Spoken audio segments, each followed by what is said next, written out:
Hello everybody, this is the Praetorian, coming to the end of my series for The System We Know According to Time, Part 2. This is my series that deals with socialism. I have a little bit more information left that I'm going to read, and I will try to work on the rest of it in commentary on things that I have noticed when it comes to what I've put down so far. I'm not done with this either. I am going to do more when it comes to history from this time period on, but at this moment for socialism and for the banking system, this is as far as I just wanted to let everybody know that I will do more on these two series as time goes by. Like I said, I haven't even got this part on blog form yet. I haven't written any of it down. On my descriptions in my videos, you can even look at it and tell there's bad grammar and everything. The reason why is because I used this information from the sources that I got it from, which if anybody wants to find this stuff out, the best source that I would suggest going to wouldn't be the internet like YouTube or Wikipedia. I went to the Encyclopedia Britannica. Now, a lot of people don't understand how old the Encyclopedia Britannica is and how credible their material is. It's highly credible. If you had to rely on any source of information that's reliable, that would be one of the first. If you have to go and check on any kind of information, go and check the Encyclopedia Britannica. You can even get it on the internet. They have their own website. There's a free version, and then you can buy the full version if you want to. In 1945, Edvard Benes entered Prague, received by an enthusiastic welcome by his people. He established the only exiled government allowed to return in Europe after the Second World War. His backlash against the German and Hungarian population in Czechoslovakia was swift and brutal. The Benes decrees began in 1945, stripping the citizens of millions of Sudeten Germans and thousands of Hungarians, unless, of course, they could prove their wartime loyalties to the Czechoslovakian State. Their properties were confiscated without any form of compensation. About 19,000 exiles were also murdered during the expulsion.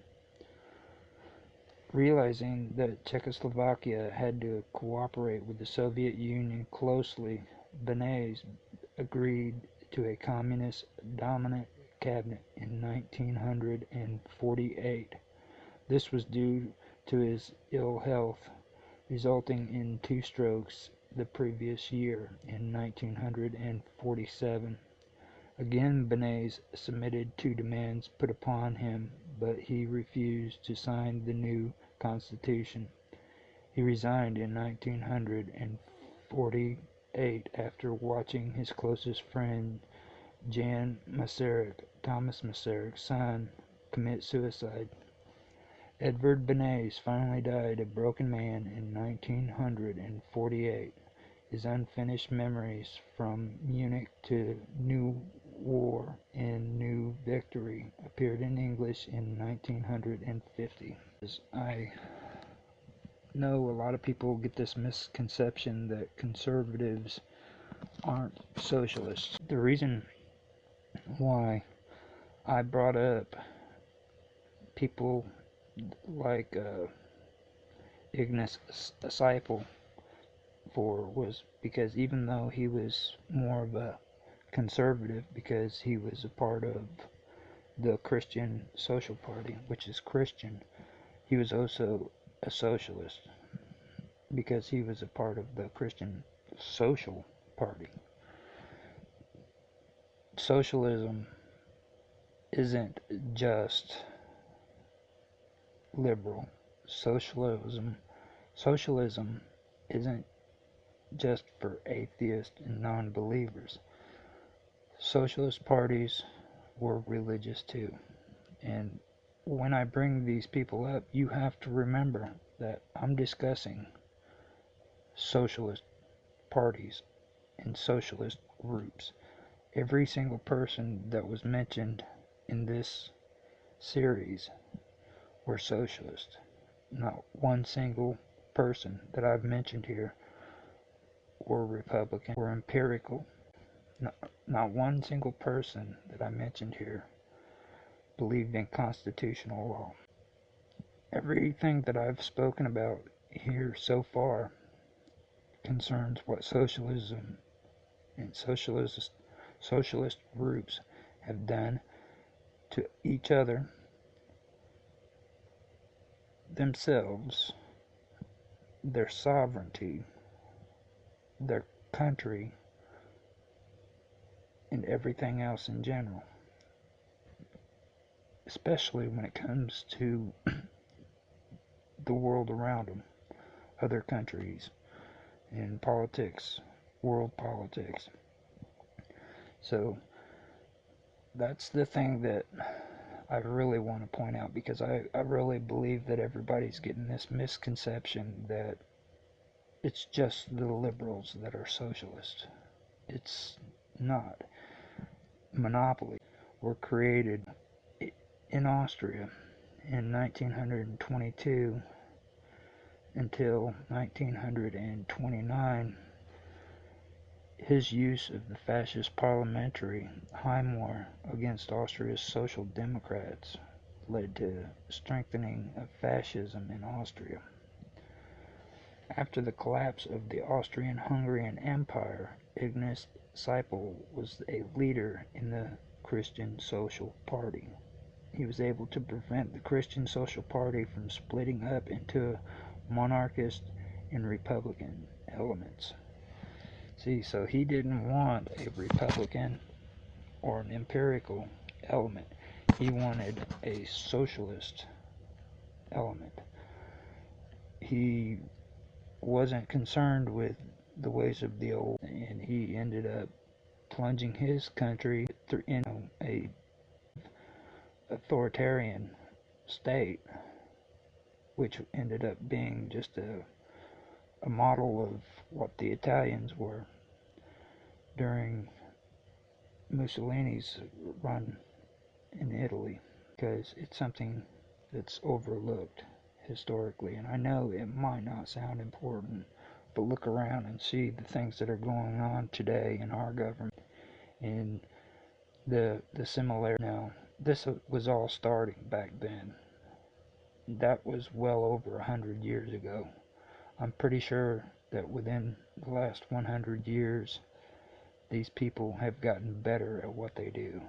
And I'm pretty sure that you can identify socialist groups within your government and my government.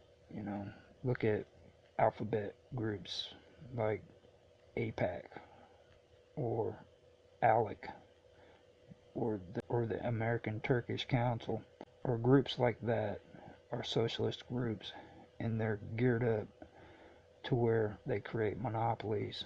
These people go make decisions on the state level from state to state behind closed doors without representatives even vote. I mean, you and me vote for our representatives to go to state Congress and make decisions, and there's decisions that are made that aren't being voted on. And not only are they not being voted on, but these groups are creating what are called model legislation, which is a model, an identical piece of paper that they're sending to each of the states that are identical to one another, and they are being approved without representatives voting on it behind closed doors.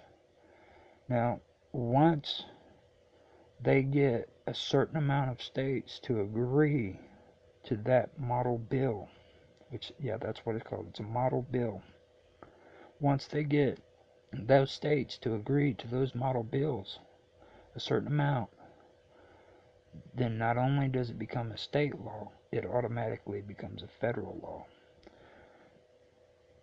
So these groups, these socialist groups, are creating model bills and sending them into state congressmen and having them signed behind closed doors without your approval, without my approval, and without our representatives even voting on them. So you need to think about stuff like that. Stop playing the partisan bullshit. Stop saying that, oh, I'm a Republican, I'm going to support this because Joe Blow over there is supporting the same damn thing. That's crap. That's not what our country was about. It's time to wake up. It's just ridiculous.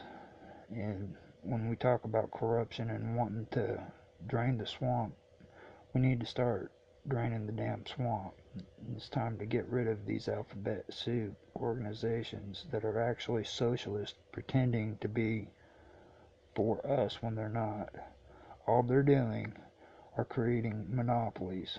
They're creating monopolies so that it can be no bid deals, and they can have organizations do things like education and appoint whoever they want to govern your educational system, whether it be private on the internet or public schools.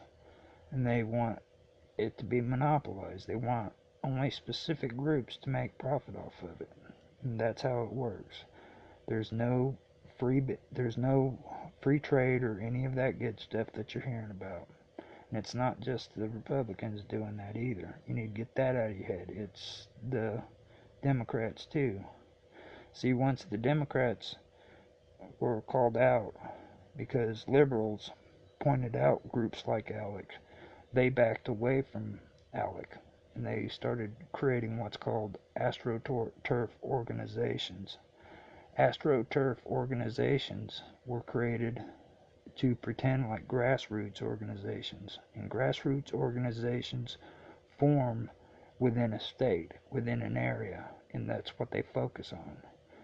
They go from being a grassroots organization to being an AstroTurf organization when it becomes political, when it becomes politically motivated, and these people come from out of state and they influence that grassroots organization, and it becomes corrupt.